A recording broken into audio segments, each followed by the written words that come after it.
Hallelujah, परमेश्वर के नाम की स्तुति हो। आइए हम कुछ वचनों को देखेंगे और आज का जो हमारा विषय है, मैं इसको एक शीर्षक देना चाहता हूँ। शीर्षक समझते हैं, एक हेडलाइन देना चाहता हूँ, एक टाइटल देना चाहता हूँ। वो है अपने आत्मा की आग को जलाए रखो। हालेलुया, आत्मा की आग नहीं बुझनी चाहिए। जिसके आत्मा का आग बुझ जाएगा वो प्रभु यीशु मसीह के संग स्वर्ग नहीं जा पाएगा। हालेलुया, आत्मा का आग जलाए रखना क्यों जरूरी है? एक वचन निकालिएगा, मत्ती रचित सुसमाचार उसका 24 अध्याय वचन 13। मत्ती 24 का 13 पढ़िए। परंतु जो अंत तक धीरज धरे रहेगा उसी का उद्धार होगा। और राज्य का यह सुसमाचार सारे जगत में प्रचार किया जाएगा, सब जातियों पर गवाही हो, तब अंत आ जाएगा। हालेलुया, ये घटना यहाँ पर जब हम इस वचन को पढ़ते हैं, यहाँ एक घटना घटा है। और वो घटना क्या है? प्रभु यीशु मसीह जैतून पहाड़ की बात है कि वो अपने चेलों के संग वहाँ मौजूद थे। और यीशु मसीह ने इससे पहले अपने शरीर के विनाश के बारे में, जिस प्रकार आने वाले समय में कुछ दिनों के बाद यीशु मसीह को क्रूस पर चढ़ाए जाना है, तो यीशु मसीह वहाँ पर अपनी मृत्यु की भविष्यवाणी कर रहे हैं और बता रहे हैं क्या क्या घटनाएं होने वाली हैं, कैसे इस जगत का अंत होगा। तो यीशु मसीह के चेले आकर उनसे सवाल करते हैं। इसके बारे में मैं पहले आप लोगों को बता चुका हूँ। तो यीशु मसीह ने बताया कि इस जगत के अंत का और परमेश्वर के पुत्र का दूसरा आगमन का क्या चिन्ह होगा। और उसी के आगे जब हम बढ़ते हैं तो प्रभु आगे बात करते हुए कहते हैं, देखो ये सब बातें तुम्हारे लिए बेहतर है, अच्छी बात है कि तुम्हें पता है कि परमेश्वर के पुत्र का आगमन कब होने वाला, उसका चिन्ह आपको पता चल जाएगा, है ना। समय और कालों पर दृष्टि करके रखना आपको समझ में आ जाएगा। लेकिन यहां पर एक कंडीशन देते हुए प्रभु यीशु मसीह कहते हैं, सब सही है, आप इंतजार कर रहे हो, आप कलीसिया में आने वाले लोग हो, आप बाइबल पढ़ने वाले लोग हो, आप विपत्तियों को देखकर घबरा नहीं रहे हो, आप भूकंप को होते हुए देख रहे हो तो आपको चिंता नहीं हो रही है, सुनामी आ रहा है तो भी आपको घबराहट नहीं हो रही, आकाश लाल हो रहा है तो भी आपको घबराहट नहीं, क्योंकि ये सब कुछ चिन्ह है प्रभु यीशु मसीह के दूसरे आगमन का। हालेलुया, यही चीज कलीसिया के लोगों को समझाया जाता है, बताया जाता है। और ये सत्य है, बाइबल में लिखा है अंत से पहले, यीशु के आगमन से पहले ये सारी घटनाएं होना अनिवार्य है, निश्चित है, ये होगा।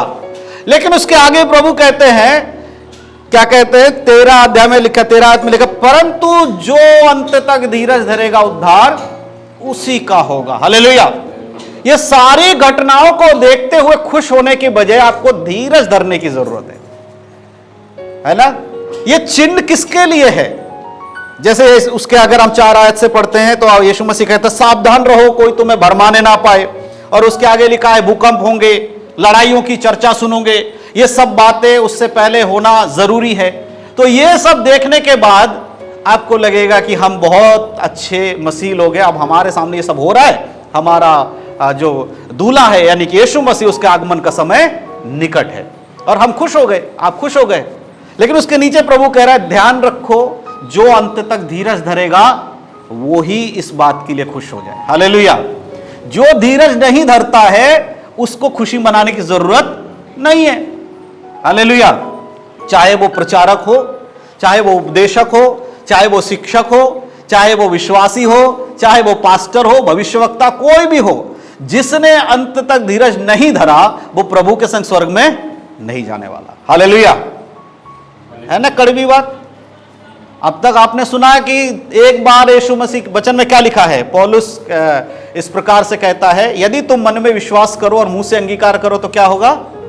तुम उद्धार पाओगे। एक व्यक्ति के बारे में, जब पौलुस और सिलियास को जेल में रखा गया, उनके हाथों में क्या थी? बेड़ियां थी, उनके पैरों में जंजीर से बांध के रखा हुआ था। अचानक परमेश्वर की जब वो आराधना कर रहे थे, वचन में लिखा है बंदी गृह का नींव हिल गया, है ना। नींव हिलने का मतलब क्या? भूकंप आया होगा तभी नींव हिला होगा। उनके हाथों की बेड़ियां खुल गई, पैरों के जो बंधे हुए लक्कड़ थे, लक्कड़ से बांध के पैरों में बंधा कर उस समय का सजा था वो खुल गया। और वो इतने ज्यादा उनको क्रिमिनल माना जाता था, उनको सजा दिया गया था इतने तरीके से, बांध के जेल, एक तो वो कोठरी में है, कोठरी में होने के बाद भी उनके हाथ और पांव बंधे हुए थे। तो सोचो कितना ज्यादा उन्हें एक सजा दिया गया था, और जो जेलर था उसको कहा गया था कुछ भी हो ये लोग बाहर नहीं जाने चाहिए, नहीं तो तेरे से हम उसका हिसाब लेंगे। और जब उसने देखा कि भाई वो लोग तो भूकंप हुआ, अब तो भाग गए होंगे, और वो अपने परिवार के साथ क्या करने वाला था, अपने प्राणों को देने वाला था। क्यों? क्योंकि उसे लगा अब कुछ बचा तो है ना, मेरे को सजा तो मिलेगा ही। उस समय पौलुस आकर कहता है, उसने आवाज दिया कि तू अपने आप को नष्ट ना कर, है ना, यदि तू विश्वास करेगा तो तू और तेरा घराना उद्धार पाएगा। कई बार लोग विश्वास कर लेते हैं, लेकिन विश्वास का परिणाम क्या है? वचन क्या बताता है? विश्वास बिना कर्म के मरा हुआ है। हालेलुया। आपने विश्वास किया यीशु मसीह आपका उद्धार करता है, उस विश्वास के अनुसार आपने बपतिस्मा लिया। बाइबल हमें बताती है, यीशु मसीह ने अपने चेलों से कहा, जाकर लोगों को सुसमाचार सुनाओ और उन्हें चेला बनाओ, जो विश्वास करे उन्हें पिता पुत्र पवित्र आत्मा के नाम से बपतिस्मा दो। उद्धार को पूर्तिकरण क्या है? सबसे पहले विश्वास करना, पश्चाताप करना, है ना, उसके बाद बपतिस्मा लेना, यह विश्वास का पूर्तिकरण है। इसके अनुसार आपका उद्धार कंप्लीट होता है। अगर आपने यीशु को विश्वास किया, पश्चाताप किया और बपतिस्मा नहीं लिया तो आपका उद्धार कंप्लीट नहीं हुआ है। ये तीनों काम जरूरी है। विश्वास करके पश्चाताप करने के बाद बपतिस्मा लेना अनिवार्य है। लेकिन इस तीनों काम को करने के बाद अगर उस विश्वास में बने हुए नहीं हो तो तीनों व्यर्थ है। हालेलुया। फिर आपके लिए ना ही विश्वास का कोई फल रह जाएगा, ना ही पश्चाताप का कोई मतलब रह जाएगा, और ना बपतिस्मा का कोई अर्थ रह जाएगा। हालेलुया। क्यों मैं ऐसा कह रहा हूं? उसके पीछे एक कारण है। वो कारण मैं आज आपसे चर्चा करना चाहता हूं, बताना चाहता हूं। एक वचन और निकालिएगा, मत्ती की किताब में ही 7 अध्याय में आइए आप, और उसके 21 आयत पढ़िए। मत्ती 7 का 21 पढ़िए जरा। हाँ, जो मुझसे हे प्रभु कहते हैं,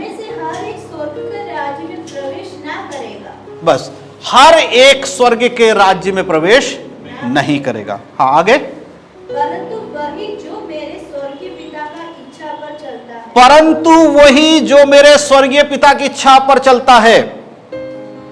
आपको समझ में आ रहा है? हर वो व्यक्ति जो हे प्रभु करता है वो स्वर्ग राज्य में प्रवेश नहीं करेगा, परंतु कौन प्रवेश करेगा? जो मेरे पिता की इच्छा पर चलता है। अब हे प्रभु कौन कहता है? अन्य जाति का कोई भी यीशु मसीह हे प्रभु कहता है क्या? है? वो अपने आराधनालयों की जगह में जाकर क्या आराधना करते हैं? हे प्रभु यीशु तेरा नाम महिमामय हो, तेरी स्तुति, ऐसा बोलते हैं वो? कौन बोलते हैं हे प्रभु? वही लोग जो यीशु मसीह को जानते हैं। यानी कि कलीसिया के लोग आकर बोलेंगे हे प्रभु, यही तो होता है। प्रभु कहता है जो कोई मुझे, हर एक, देखो वहां लिखा है ना, हर एक जो मुझसे कहता है हे प्रभु, उनमें से सब स्वर्ग के राज्य में प्रवेश नहीं करेंगे। स्वर्ग के राज्य में प्रवेश कौन करेगा? वही जो मेरे पिता के बातों को मानता है और उस पर चलता है। आप समझ में आ रहा है? क्यों मैंने कहा कि आग जलाकर रखो, आत्मा की आग को बुझने मत दो। एक बार यीशु मसीह को ग्रहण करने के बाद दोबारा कभी भी आपको नरक में नहीं डाला जाएगा, यह मानना अच्छी बात है, लेकिन इसी को मान के दुनियादारी में रहना अच्छी बात नहीं है। रोमियो 8 अध्याय के 1 आयत पढ़िए। रोमियो 8 का 1। रोमियो 8 के 1 में क्या लिखा है? अतः अब जो मसीह यीशु में है, इसमें उस पर दंड की आज्ञा। इसमें इंग्लिश में और मलयालम में पास यही है, इन प्रेजेंट टाइम ना, मलयालम अभी प्रेजेंट टाइम, जो अभी जो समय चल रहा है ना, अभी सुबह का हमारे चर्च, आज कौन सा तारीख है? 7 तारीख 6 मार्च 2025, टाइम हो रहा है सुबह 10:20। यही है ना इसका अर्थ, प्रेजेंट टाइम। अतः अब जो मसीह यीशु में है उन पर दंड की आज्ञा नहीं। आज से 2 साल पहले जो मसीह में थे, ऐसा लिखा है, जब तुमने मसीह को ग्रहण किया था तुम पर दंड की आज्ञा नहीं है। आपको समझ में आना चाहिए, कलीसिया में आना स्वर्ग राज्य की सीढ़ी है, लेकिन याद रखना कि सीढ़ी पे अगर आप बने हुए नहीं रहोगे तो कलीसिया में होने के बाद भी आप स्वर्ग में नहीं जा पाओगे। जब यीशु मसीह को विश्वास कर रहे हैं तो उसमें बने रहना जरूरी है, नहीं तो आप उसका प्रतिफल नहीं पाओगे। पहला थिस्सलुनीकियों उसका 4 अध्याय उसका 16, जल्दी जल्दी पढ़िए, समय कम है। पहला थिस्सलुनीकियों 4 का 16 पढ़िए। क्योंकि प्रभु आप ही से स्वर्ग से उतरेगा, प्रभु आप ही स्वर्ग से उतरेगा, उस समय ललकार और उस समय ललकार और प्रधान दूत के शब्द सुनाई देंगे, प्रधान दूत के शब्द सुनाई देंगे, परमेश्वर की तुरही फूकी जाएगी, परमेश्वर की तुरही फूकी जाएगी, और जो मसीह में मरे हैं जो मसीह में मरे हैं वो पहले जी उठेंगे। वो पहले जी उठेंगे। हालेलुया। जो क्रिश्चियन मर गए हैं, जो चर्च में आने वाला मर गया है वो जी उठेगा, ऐसा लिखा है। जो चर्च जाता था वो जी उठेगा, ऐसा लिखा है। मैं हिंदी बाइबल पे थोड़ा कम भरोसा करता हूं, मुझे हिंदी ही पढ़नी आती, इंग्लिश नहीं आती, तो कई बार मैं आप लोगों से पूछता हूं कि इसका मीनिंग बताना, तो इसका मीनिंग करेक्ट होना चाहिए, क्योंकि कई बार हिंदी बाइबल में कुछ शब्द ना अलग ही दिया होता है, उसका कोई मतलब उल्टा होता है। उसका ओरिजिनल कुछ है लेकिन उसका हिंदी में कुछ और ही है। तो इसीलिए यहां पर जब शब्द लिखा है जो मसीह में मरे हुए हैं, जो यीशु मसीह में मरे हुए हैं, वो क्या करेंगे? जी उठेंगे। हर कोई जो चर्च में आया है वो जी उठेगा ऐसा नहीं है। हर व्यक्ति जो सेमेट्री में दफनाया गया है या जो कब्रिस्तान में दफना दिया गया है, उस कब्रिस्तान के बाहर लिखा हुआ है क्रिश्चियन सेमेट्री, यानी मसीहों का कब्रिस्तान, क्या वो सारे कब्र खुल जाएंगे यीशु मसीह के आने पर? नहीं। हालेलुया। जो मसीह में मरे हैं वो जी उठेंगे। आपको समझ में आ रहा है? हर जगह प्रभु का वचन हमें यह संकेत देता है कि अगर तुम प्रभु में नहीं रहोगे तो तुम्हारे साथ उद्धार नहीं है। हालेलुया। उद्धार फ्री में मिला है। कितने लोगों को लगता है उद्धार पैसे देकर मिला है? क्या उद्धार फ्री है? उद्धार फ्री है? उद्धार फ्री नहीं है। उद्धार की एक कीमत है ना? हमें फ्री में दिया गया है। हालेलुया। उद्धार फ्री नहीं है, उसका कीमत क्या है? वचन में लिखा है उसने अपने बहुमूल्य लहू को दाम देकर हमें मोल लिया है। आपको पता है ना, लिखा है ना, लहू का दाम देकर, कीमत चुकाकर हमें खरीदा है। इसीलिए उद्धार फ्री नहीं है, फ्री में मिला है। और इसी वजह से शायद आज मसीह लोग, जब कोई चीज फ्री में मिलता है ना, उसका कदर नहीं होता है। आजकल के समाज का एक थिंकिंग है, जो चीज ज्यादा महंगा वो बेटर है ना। यही मार्केटिंग का पॉलिसी है। कोई भी सामान जो ज्यादा महंगा होता है वो बेहतर समझा जाता है, और इसी का फायदा उठाकर मैन्युफैक्चरिंग करने वाले लोग अंदर गड़बड़ माल डाल के प्राइस बढ़ा देते हैं, तो खराब भी अच्छा लगने लगता है। हालेलुया। आप महंगा चीज खरीद के घर में रख लो तो आपको बहुत अच्छा लगेगा। वही चीज कोई सस्ते में अच्छा, उससे अच्छा ब्रांड का खरीद के ले आए तो आपको अच्छा नहीं लगेगा। वो आपसे बेहतर होगा तब भी अच्छा नहीं लगेगा। क्यों? क्योंकि आपने महंगा खरीदा है। और वही किसी को फ्री में मिल जाए तो वो आपको बुरा लगेगा। उसी प्रकार से कई बार हो सकता है उद्धार फ्री में दिया गया है, इसीलिए उसका कदर नहीं है। लेकिन जिस दिन आपको पता चलेगा कि उद्धार फ्री नहीं है, उसके लिए कीमत चुकाई गई है। अब मसीह में जो मरे हुए हैं सबसे पहले क्या होंगे? वो जी उठेंगे। उसका अगला वचन, तब हम जो जीवित और बचे रहेंगे, तब हम जो जीवित और बचे रहेंगे उनके साथ बादलों पर उठा लिया जाएगा, उनके साथ बादलों पर, कि हवा में प्रभु से मिले। हवा में प्रभु से मिले, बादलों पर प्रभु से मिले। हालेलुया। सबसे पहले चीज समझो, यहां पर जो मसीह में है अगर वो मरते हैं तो वो उठाए जाएंगे, और जो मसीह में है अगर वो जिंदा है तो उनका रूपांतरण होगा, है ना, शरीर बदल जाएगा। हालेलुया। उसके बाद ये शरीर बदलेगा। यीशु मसीह के आगमन में सबसे पहले मौका उसको मिलेगा जो प्रभु में सो गया है। प्रभु में सो गया, ध्यान रखना, चर्च में आने वाला सो गया ऐसा बाइबल में नहीं लिखा है।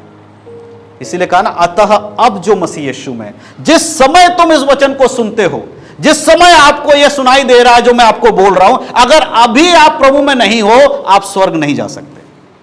पिछला जीवन आपने कैसा जिया वो फर्क नहीं पड़ेगा। आपका एक गलत निर्णय आपके सारी चीजों को बर्बाद कर देगा। याकूब की किताब, उसका आप निकालिएगा 2 अध्याय 19 आयत और 20 आयत देखिए जरा। याकूब 19 और 20, 2 का 19 और 20। विश्वास की आग जलाए रखना जरूरी है। विश्वास है कि हाँ, एक ही परमेश्वर है, एक ही परमेश्वर है। अच्छा करता है, हाँ, जो अच्छा करता है। आत्मा में विश्वास रखता है हाँ और डरते डरते हैं। हाँ, थर थर कांपते हैं। और पर हे निकम्मे मनुष्य, हे निकम्मे मनुष्यों, क्या तू यह नहीं जानता तू ये नहीं जानता कि कर्म बिना विश्वास व्यर्थ है। कर्म बिना विश्वास व्यर्थ। मैं इस वचन से क्या समझाना चाहता हूं वो मैं बोलना चाहता हूं। दोबारा से एक बार सही से इसको एक एक लाइन मतलब एक एक सेंटेंस पढ़ना जरा। तुझे विश्वास है कि हाँ, तुझे विश्वास, ये 2 से 19 का 19 पढ़ रहे हैं? 2 का 19, हाँ 2 का 19 पढ़ो। तुझे विश्वास है कि एक ही परमेश्वर हाँ, है, हमें विश्वास है कि कितने परमेश्वर है?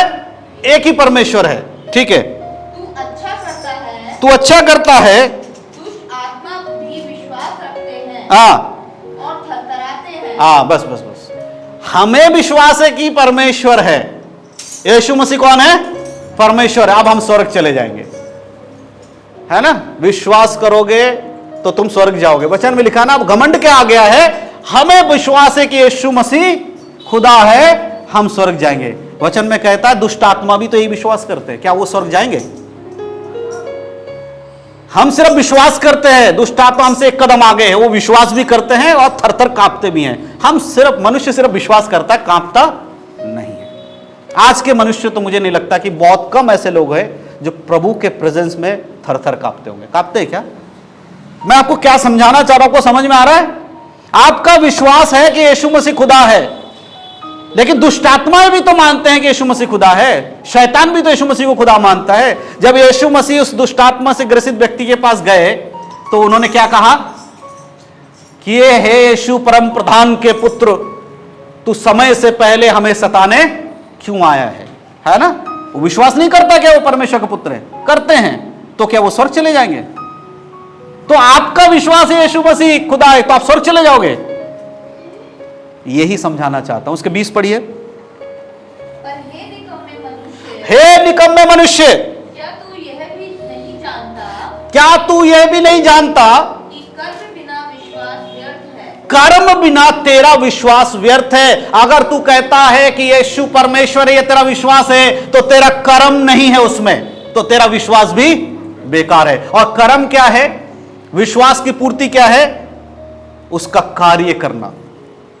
हर संडे चर्च में आकर बैठना उसका कार्य सिर्फ इतना ही नहीं है, आपके जीवन के हर पल में उसके कार्य को पूरा करना है। सोते समय परमेश्वर का काम होना है, जागते समय परमेश्वर का काम होना है, घर के बाहर परमेश्वर का काम होना है, घर के अंदर परमेश्वर का काम होना है, नौकरी में परमेश्वर का काम होना है, आपके व्यवसाय में परमेश्वर का काम होना है। हालेलुया, है ना? झूठ चर्च में आके नहीं बोलना है, बिजनेस में थोड़ा थोड़ा चलता है। झूठ नहीं बोलेंगे तो काम नहीं चलेगा। हालेलुया, आपको समझना होगा विश्वास को पूरा करने के लिए कर्म जरूरी है। अगर आप अपने आप को विश्वासी कहते हो और आपके अंदर विश्वासियों का लक्षण नहीं है तो आप स्वर्ग नहीं जाओगे। हालेलुया, यही है इसका मतलब। इसी से आपको अपने आप को जांचना है। हालेलुया, जल्दी जल्दी एक वचन और निकालिएगा, मत्ती की किताब उसका 25 अध्याय। अब मैं उसमें पढ़ूंगा नहीं ज्यादा, बस आपको एक वचन पढ़ाऊंगा, उसका 25 का 13 वचन जरा पढ़िए। 25 का 13। आज मैं काफी सारे वचनों को पढ़ाना चाहता था, बट इसलिए जागते रहो कि तुमने उस दिन को जानते हो, ना तुम उस दिन को जानते हो, ना उस घड़ी को, क्योंकि यह उस मनुष्य की ही दशा। हाँ दोबारा से एक बार पढ़िए। इसलिए जागते रहो, इसलिए जागते रहो कि तुमने उस दिन को जानते हो, ना उस दिन को जानते हो, ना उस घड़ी को। ना उस घड़ी को। हालेलुया, आपको क्या समझ में आ रहा है? हमें जागते क्यों रहना है? यहां पर इस कहानी में या इस दृष्टांत में 10 कुंवारियों के बारे में बताया गया है। कितने कुंवारियों के बारे में? 10 कुंवारी के बारे में। और ये 10 के 10 किसका इंतजार कर रही थी? दूल्हे का। इसमें से 5 दूल्हे के इंतजार में थी और 5 बारातियों के इंतजार में थी। ऐसा था क्या? इस 10 के 10 दूल्हा के इंतजार कर रहे थे। लेकिन इन 10 में से कितने लोग दूल्हे के साथ गए? 5। बाकी 5 क्यों नहीं गए? आज हमारा शीर्षक क्या था? आत्मा की आग को जलाए रखो। वो 5 जो नहीं जा पाए उनकी आग नहीं जल रही थी। मेन मुख्य मुद्दा यहां पर क्या था कि उन सबके पास एक मशाल थी। हालेलुया। उन सबके पास क्या थी?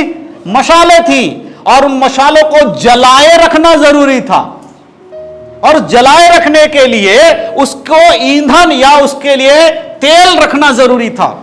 उन 5 के पास तो पर्याप्त तेल था, उसके बाद अलग से भी तेल रखा गया था, लेकिन जो दूसरे 5 थे उनके पास सिर्फ उतना ही तेल था जितना उसमें जल रहा था। हालेलुया। इसलिए मैंने कहा आत्मा की आग को जलाए रखो। अब समझ में आ रहा है आपको आग जलाना क्यों जरूरी है?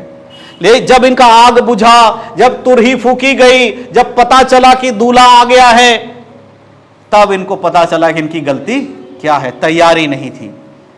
इसलिए 13 वचन में लिखा है, इसलिए जागते रहो क्योंकि तुम नहीं जानते कि तुम्हारा स्वामी कब आएगा।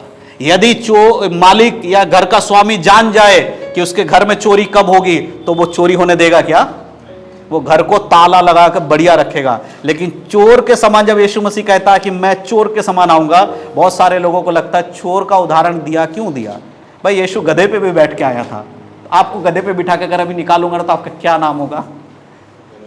भाई गधे पे आज के टाइम अगर किसी को बिठा कर निकाला जाए तो सबसे बुरी बात होती है आज के समय में गधे पे बिठाना। किसी को बेइज्जत करना है, गधे पे बिठाना है ना। गांव में क्या होता है, जब कोई चोर पकड़ा जाता है उसको काला मुंह करके किस पे बिठाया जाता है? घोड़े पे। ऐसा सुना ना कहानी, घोड़े पे नहीं गधे पे बिठाया जाता है। यीशु मसीह गधे पे बैठकर आया, क्या सोचकर आया होगा? मैं अपने आप 2-3 चीजों को मैं समझता हूं। पहला कारण, हम गधे हैं, हमारे ऊपर यीशु बैठा है, इसीलिए हमारी वैल्यू है। कैसे? उस गधे के ऊपर बैठते ही लोगों ने क्या किया? वचन में लिखा है उन्होंने खजूर की डालियों को लिया, अपने वस्त्रों को लिया और गधे के सामने बिछाया। सोचकर देखो, यीशु मसीह के पैरों के नीचे किसी ने कपड़ा नहीं डाला। किसके पैरों के नीचे कपड़ा डाला? गधे के पैरों के नीचे। यीशु मसीह तो गधे के ऊपर था ना। दूसरा चीज, जिस गधे का कोई वैल्यू नहीं था, उस पे यीशु जैसे सवार हुआ उसके नीचे मखमल बिछाना शुरू हो गया। हम भी वही हैं। जिस दिन हम गधे थे कोई पूछने वाला नहीं था। जिस दिन हमने इस वचन को उठाया, हमारे अंदर यीशु का वचन आया, हमारे पैरों के नीचे मखमल आ गया। हालेलुया। हम परमेश्वर के राज्य में एक महान व्यक्ति बन गए। हालेलुया। लेकिन ये सब कुछ उस दिन खत्म हो जाएगा जब आपका जान आपके शरीर से निकलेगा या यीशु मसीह का दूसरा आगमन होगा। इब्रानियों 10 का 26 पढ़िए जल्दी जल्दी, बस थोड़ा सा समय और हम इब्रानियों 10 अध्याय का 26 आयत पढ़िए जरा। क्योंकि सच्चाई की पहचान प्राप्त करने के बाद 10 का 26 यही है। हाँ पढ़िए। क्योंकि सच्चाई की पहचान प्राप्त करने के बाद, क्योंकि सच्चाई की पहचान प्राप्त करने के बाद यदि हम जानबूझकर पाप करते रहें, यदि हम जानबूझकर पाप करते रहें, तो पापों के लिए फिर कोई बलिदान बाकी नहीं। पापों के लिए फिर कोई बलिदान बाकी नहीं। क्या जानने के बाद? पहली लाइन फिर से पढ़िए। क्योंकि सच्चाई की पहचान प्राप्त करने के बाद। एक वचन है, मैं उसमें पढ़ाना नहीं चाहता, लिखा है कोई धर्मी नहीं, एक भी धर्मी नहीं, है ना। कोई भी धर्मी नहीं है। परमेश्वर ने जब देखा तो कोई भी धर्मी नहीं, एक भी धर्मी नहीं है, फिर भी उद्धार मिला है। क्यों? क्योंकि अनजान थे वो सच्चाई से, है ना। इसीलिए वचन में लिखा परमेश्वर ने जगत से ऐसा प्रेम रखा कि उसने अपने इकलौते पुत्र को दे दिया ताकि जो कोई उस पर विश्वास करे, ताकि कलीसिया के लोग विश्वास करें, ऐसा नहीं लिखा है, जो कोई उस पर विश्वास करे वो अनंत जीवन पाएगा, नाश नहीं होगा। सच्चाई नहीं जानने वालों के लिए उद्धार तब था। लेकिन यहां वचन क्या लिखा है? यदि तुम जानबूझकर सच्चाई को जान चुके हो और पाप में जीवन बिताते हो तो अब तुम्हारे लिए यीशु का बलिदान बाकी नहीं है। बार बार पाप करने वाले व्यक्ति का उद्धार खत्म हो जाएगा। हालेलुया। चलिए मैं एक क्षण मान लेता हूं प्रभु दयावंत है। वचन में लिखा है कि प्रभु जब आएगा ना तब भी कुछ ना कुछ करुणा करेगा, नहीं तो कलीसिया के कौन जाएगा स्वर्ग में। प्रभु सच में कुछ ना कुछ दया उस समय भी दिखाएगा। लेकिन सोचकर देखो, अगर प्रभु उस समय दया नहीं दिखाएगा तो क्या सारे लोग या जो भी विश्वास कर जा पाएंगे? अपने आप को जांच लेना, कितने लोग जा पाएंगे? सच्चाई को जानने के बाद अगर आप पाप में रहते हो तो तुम्हारे लिए कोई दूसरा बलिदान नहीं बचा है। बार बार पाप करके आप क्षमा मांगते हो, आज पाप करोगे, शाम को क्षमा मांगोगे, प्रभु क्षमा कर देगा। अब सोचो अभी आपने पाप किया और अचानक से प्रार्थना करने बैठे, क्षमा मांगने वाले हो, तुरंत तुरही फूक जाए, मांगा नहीं अभी तक, क्या होगा आपका? रोज पाप करोगे, क्षमा मांगोगे, पाप करोगे, क्षमा मांगोगे, ऐसा टाइम आएगा कि क्षमा मांगने का ही समय आ रहा, तभी यीशु मसीह आ जाएगा, रह जाओगे। 27 आयत पढ़िए। हाँ, दंड का एक नहीं, उसका 26 से मिला के दोबारा पढ़िए। क्योंकि सच्चाई की पहचान प्राप्त करने के बाद, सच्चाई की पहचान प्राप्त करने के बाद यदि हम जानबूझकर पाप करते रहें, जानबूझकर पाप करते रहें, तो पापों के लिए फिर कोई बलिदान बाकी नहीं। हाँ, फिर कोई बलिदान बाकी नहीं।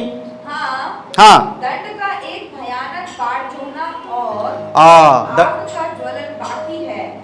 हाँ, समझ में आया? विश्वासियों के लिए ये क्या बाकी है? आपके लिए उद्धार बाकी नहीं है। क्या बाकी? आप बचा क्या आपके पास? अगर बार बार पाप करोगे तो आपको उद्धार के जगह बदले में क्या मिल रहा है? आप उद्धार पाकर आए थे, उद्धार मिला है, उद्धार में हो, लेकिन अगर पाप में जीवन बिताओगे तो उद्धार छीन लिया जाएगा। क्या बचेगा आपके हिस्से में? क्या बचेगा? दंड, ज्वाला, आग की ज्वाला। तो आग कहां? स्वर्ग में आग है क्या? बाइबल बताती है नरक में आग है। कहां पर आग है? अब बताओ, आपका उद्धार छीन जाएगा कि नहीं जाएगा? लेकिन अगर वचन यहां क्या कह रहा है? स्वर्ग में जाओगे ही नहीं तुम, तुम्हारा उद्धार तुमसे छीन लिया जाएगा। वो कुंजी किसके पास है? यीशु मसीह के पास है। एक बार उद्धार पाया और निश्चिंत होकर बैठने वालों, याद रखना ये दंड भी आपके लिए ही है। हालेलुया। यूहन्ना 15 अध्याय के 6 आयत को पढ़िए, फटाक से हम खत्म करेंगे। सॉरी, 15 का 6, हाँ 15 का 6, यूहन्ना 15 का अंतिम वचन क्या परमेश्वर हमसे कहते हैं? यूहन्ना 15 का 6।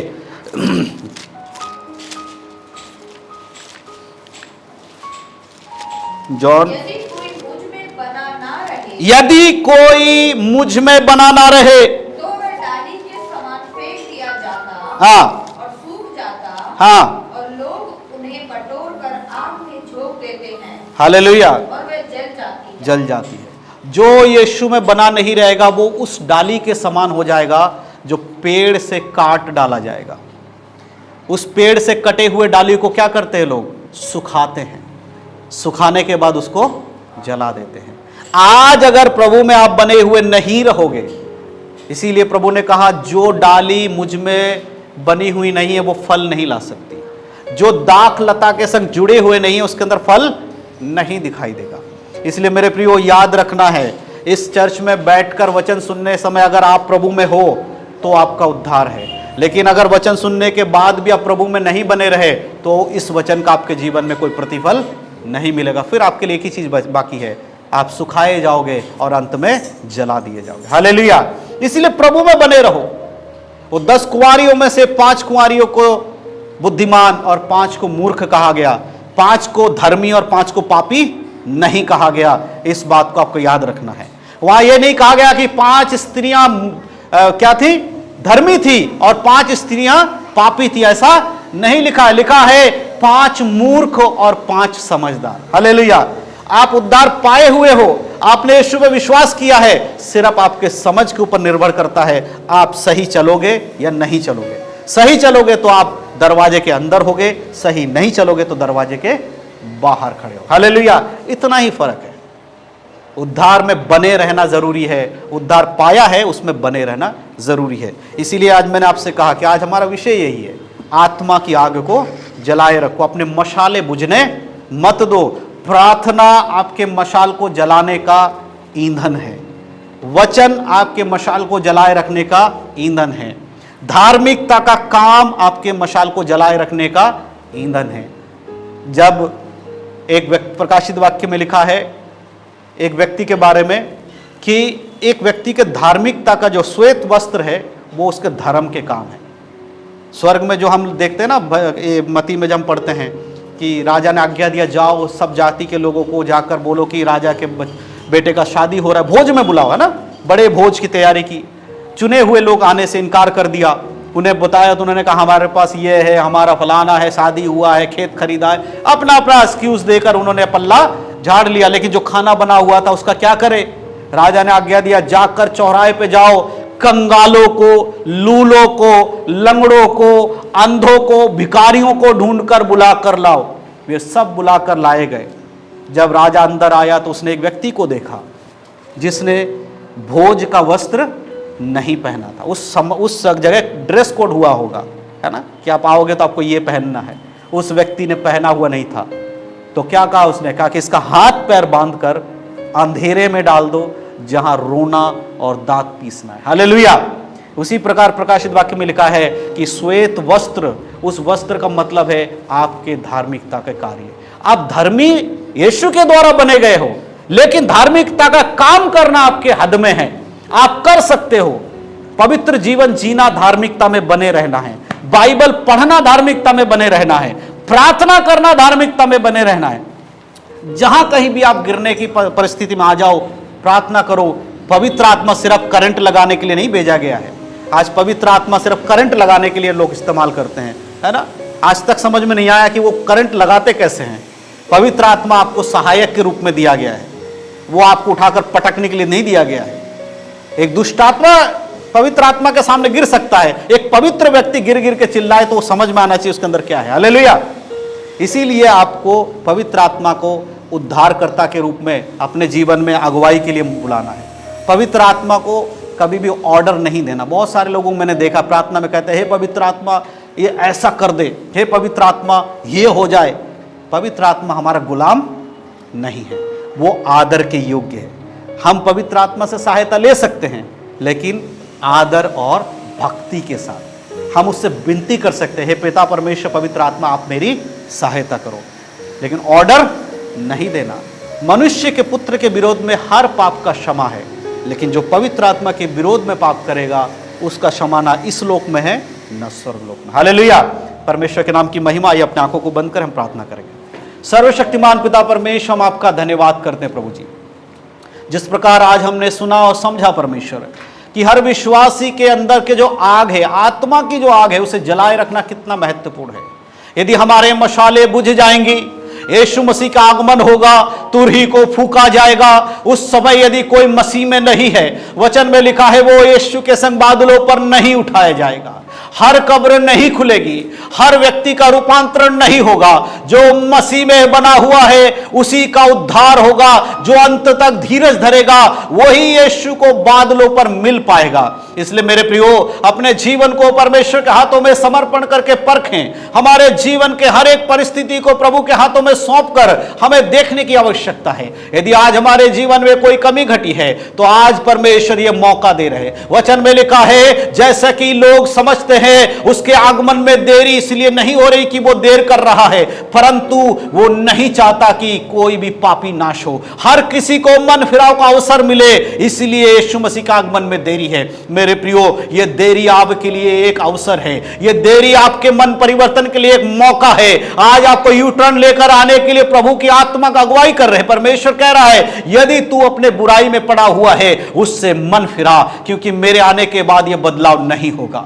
इसलिए मेरे प्रियो, आज के इस वचन के द्वारा जैसे हमने सुना, यदि हम सत्य को जानकर पाप करते रहेंगे तो हमारे लिए कोई दूसरा बलिदान नहीं है, केवल दंड और आग है जो हमारे हिस्से में आएगा।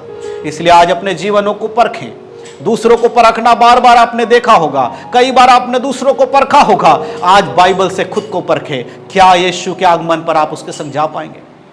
धन्यवाद पिता परमेश्वर, आज के बहुमूल्य समय के लिए और इस वचन के लिए धन्यवाद करते प्रभु जी।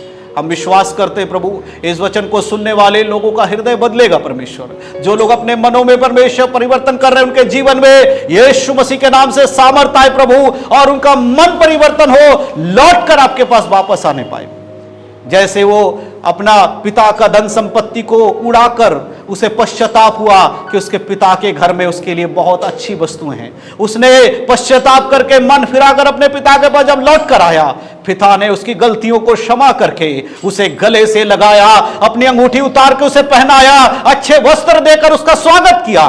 उसी प्रकार से आज परमेश्वर आपको बुला रहा है। यदि आप अपने मनों को बदलेंगे, यदि अपने पापों से पश्चाताप करेंगे, प्रभु आपको गले लगाकर फिर से वही अधिकार देगा। हालेलुया। परमेश्वर धन्यवाद हो प्रभु, आज के समय के लिए धन्यवाद। जितने लोग यहाँ मौजूद हैं उन सभी को पिता परमेश्वर मैं आपके बलवंत हाथों में समर्पण करता हूँ। आज सप्ताह के पहले दिन यहाँ एकत्रित होकर वचनों को सुनने के बाद ये पूरे सप्ताह परमेश्वर आपके आत्मिक वचनों को पढ़ते हुए सुनते हुए आगे बढ़ने पाए परमेश्वर। इनके जीवनों को पवित्रता में आप चलाए परमेश्वर, इनके कामकाज में प्रभु आपकी बढ़ोतरी होने पाए परमेश्वर, इनका उद्धार यीशु मसीह के नाम से इनमें बना रहने पाए परमेश्वर। धन्यवाद करते प्रभु, फिर से सारा आदर महिमा आपको देते हैं। आपने हमारी प्रार्थना को सुना, इस सभा को शुरू से लेकर आखिरी तक चलाने में मदद किया, उसके लिए हम आपका धन्यवाद करते हैं। प्रार्थना विनती उद्धार करता यीशु मसीह के नाम से मांगते हैं, आमीन। अब आशीष वचन हमारे पिता परमेश्वर का प्रेम, प्रभु यीशु मसीह का अनुग्रह, पवित्र आत्मा की संगति और सहभागिता हम सभी के साथ हमेशा हमेशा होती रहे, आमीन। अपने हाथों को उठाकर उस परमेश्वर को महिमा दे। Hallelujah, hallelujah, hallelujah. परमेश्वर आप सबको आशीष दे। सबको जय मसीह की।